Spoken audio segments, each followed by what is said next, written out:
Thế giới hôm nay rất vui được gặp lại các bạn.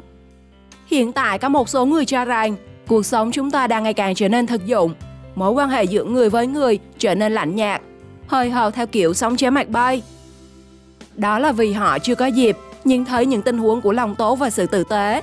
Nó vẫn cứ âm thầm diễn ra ở khắp nơi, dù khó tin nhưng có thật. Muốn biết con người chúng ta đối xử với nhau như thế nào? Các bạn hãy cùng Thế giới hôm nay khám phá video 35 khoảnh khắc bạn không tin nó đã xảy ra.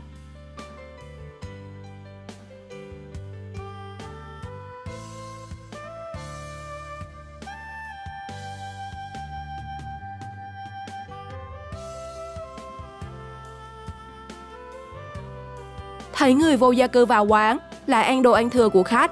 Cô gái phục vụ liền đến dọn đi. Bạn đã thấy ông ta buồn bã thế nào rồi đó.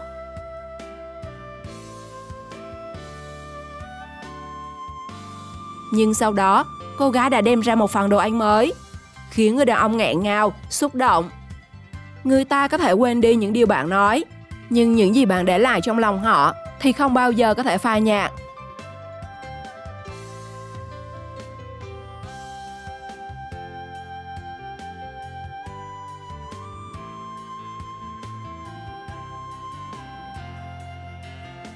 Diễn biến khác, người ăn xiên đã lẻn vào quán, ăn phần bánh bao thừa khách để lại, thì được ông chủ tốt bụng chiêu đãi miễn phí một phần bánh bao nóng hổi.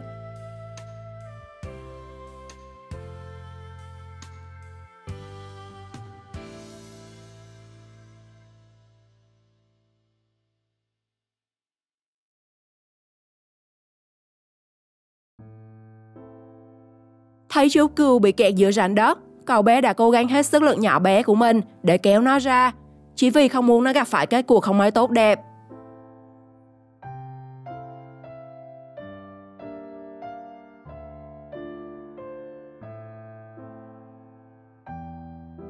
Hôm nay là ngày Valentine, thế nhưng một cụ bà dù đã rất lớn tuổi nhưng vẫn chọn công việc bán hoa để mưu sinh. Một thanh niên tốt bụng đã mua hoa ủng hộ bà. Càng ngạc nhiên hơn là chàng trai đã tặng bó hoa ấy cho bà cụ.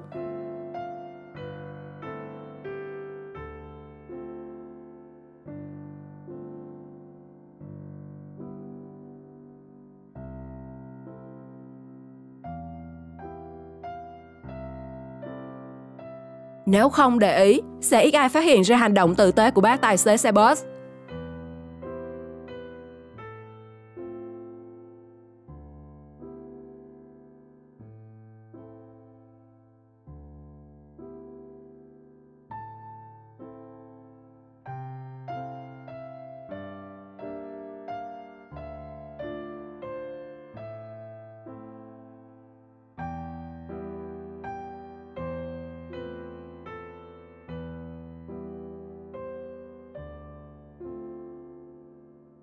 Trong khi những đứa trẻ khác đến trường, cậu bé này đã nghỉ học và mưu sinh bằng công việc chân tay nặng nhọc. Một người đàn ông tốt bụng đã tặng cho cậu ấy món quà. Chàng trai đã bật khóc. Có lẽ đây là món quà đầu tiên và quý giá nhất của cậu từng được tặng.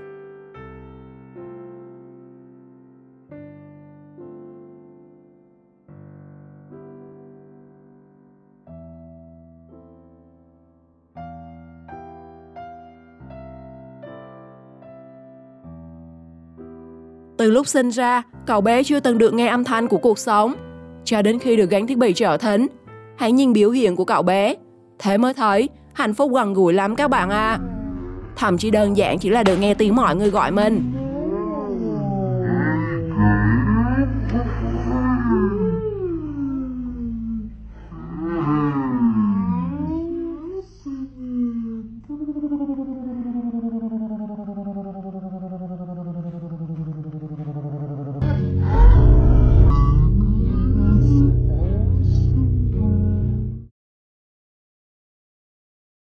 Đây là ngày dạy cuối cùng của cô giáo trước khi nghỉ hưu.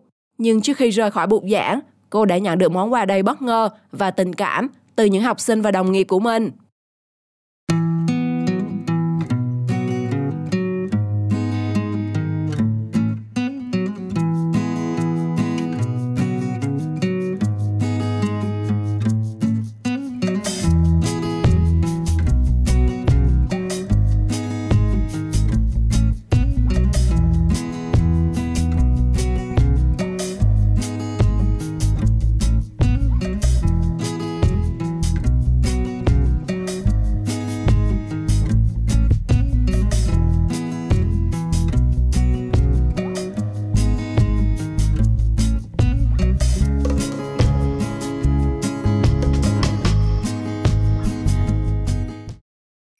Đừng tưởng bọn trẻ ngây thơ không biết gì.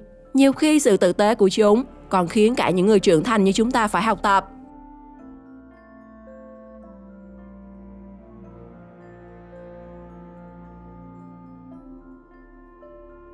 Người đàn ông này đã không thể trở về quê hương để dự tang lễ người thân, nên ông ấy đã chọn một góc đường để tưởng nhớ.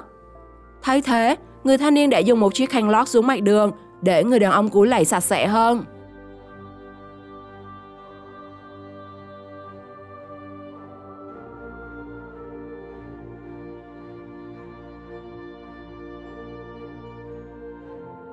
Đang lúc dừng đèn đỏ, thanh niên phát hiện một chiếc ví để quên trên nóc xe ô tô phía trước.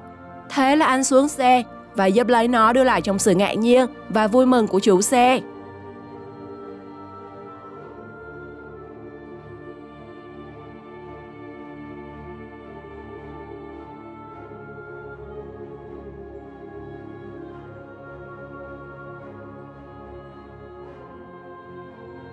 Thấy người mẹ ôm đứa bé đi dưới mưa, thanh niên đã không ngần ngại tặng luôn chiếc dù mình đang cầm. Cho đi là còn mãi các bạn nhé.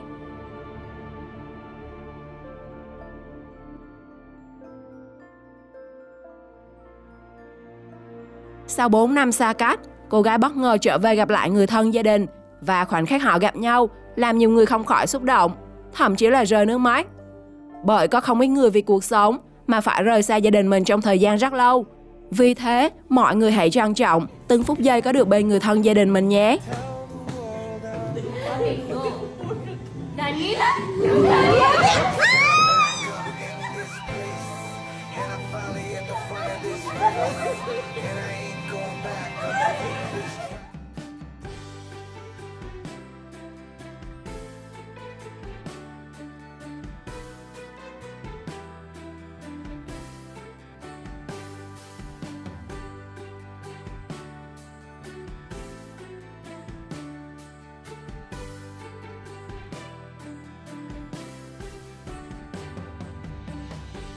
Để giúp những con hươu có thể ăn lá non, con khỉ đã rất thông minh khi di chuyển ra xa để hạ cành cây xuống. Hành động này giúp chúng ta thấy rằng hãy giúp đỡ nhau khi có thể, vì yêu thương cho đi là sẽ còn mãi.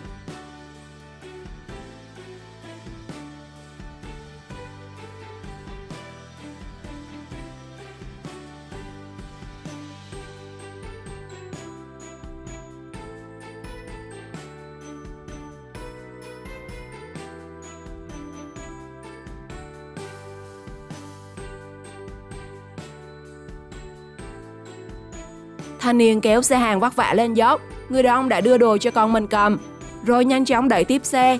Khoảnh khắc này giúp nhiều người tin rằng lòng tốt luôn ở quanh ta.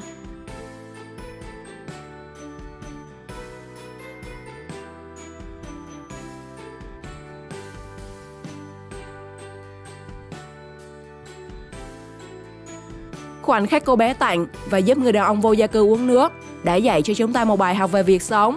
Hãy sống chậm lại và trao đi yêu thương nhiều hơn.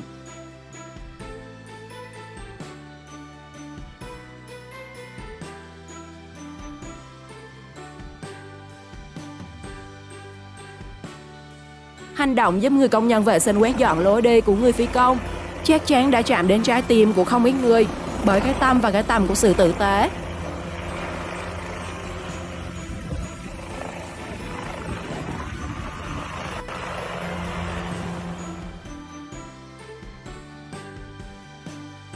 Thanh niên đi đường vào buổi tối và phát hiện một cánh cửa nhà chưa đóng. Thế là tiện tay đóng giùm luôn. Anh chàng còn rất cẩn thận khi nhìn vào camera và giải thích cho hành động của mình.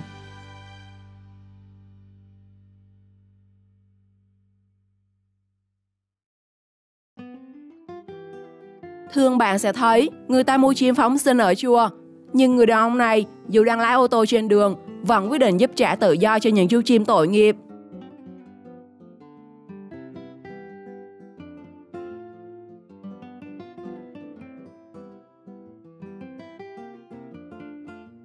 Chỉ một bó hoa nhỏ bé thôi, nhưng với người đàn ông bán quà lưu niệm này, có lẽ nó hội tụ cả màu sắc và hương thơm của tình cảm con người.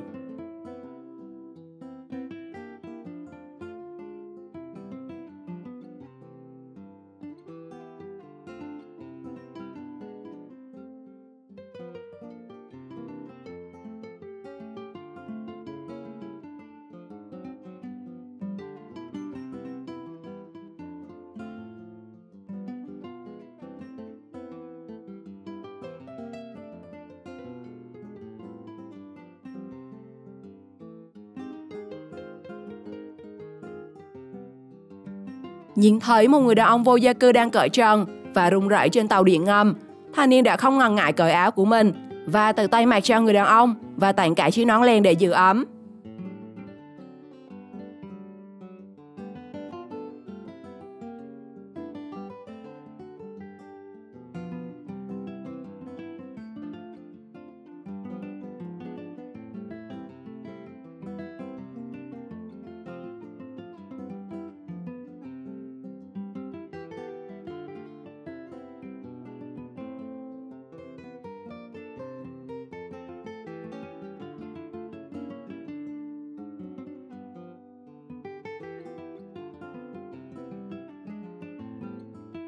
Bạn thấy gì từ hành động đối xử với nữ shipper của người thanh niên và người phụ nữ trong tình huống này?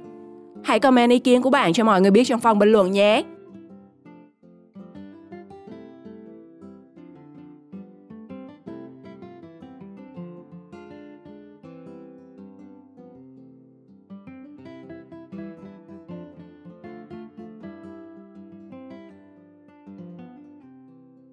Hành động nhường ghế ngồi cho phụ nữ mang thai của cậu bé không khỏi làm chúng ta phải nhìn lại chính bản thân mình.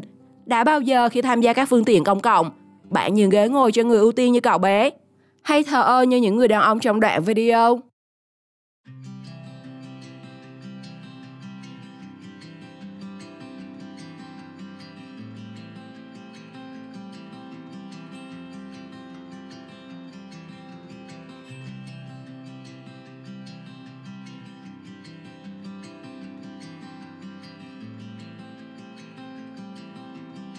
Khoảnh khắc người đàn ông đưa ly nước vào hình của hai người phụ nữ không khỏi làm người khác xúc động. Dường như ông ấy muốn chia sẻ loại thức uống quen thuộc mà người trong hình ưa thích.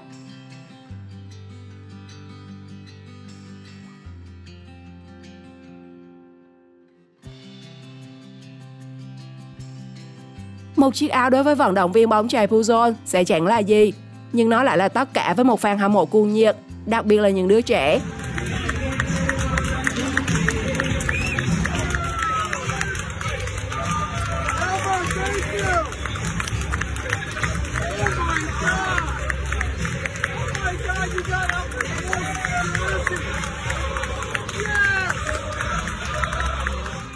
Khi bạn có một trái tim nhân hậu, nó sẽ mang lại cho bạn một cuộc sống bình yên.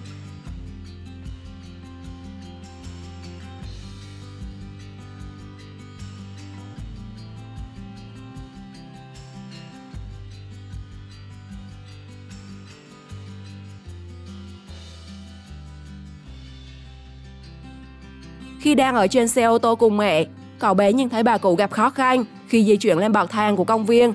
Thế là cậu bé liền đi đến giúp đỡ, cẩn thận hỗ trợ bà cụ từng bước cho đến khi hoàn thành.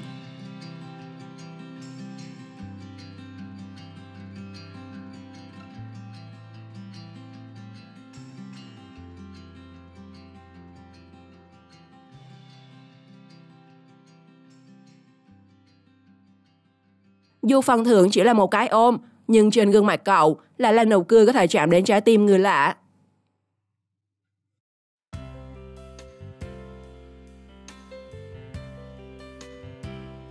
Hành động tử tế nào trong video này làm bạn ấn tượng nhất? Nếu đã từng chứng kiến những khoảnh khắc ứng xử tốt đẹp khác, bạn cũng có thể chia sẻ bên dưới phần bình luận để điều tốt được nhân lên. Còn bây giờ, xin chào và hẹn gặp lại!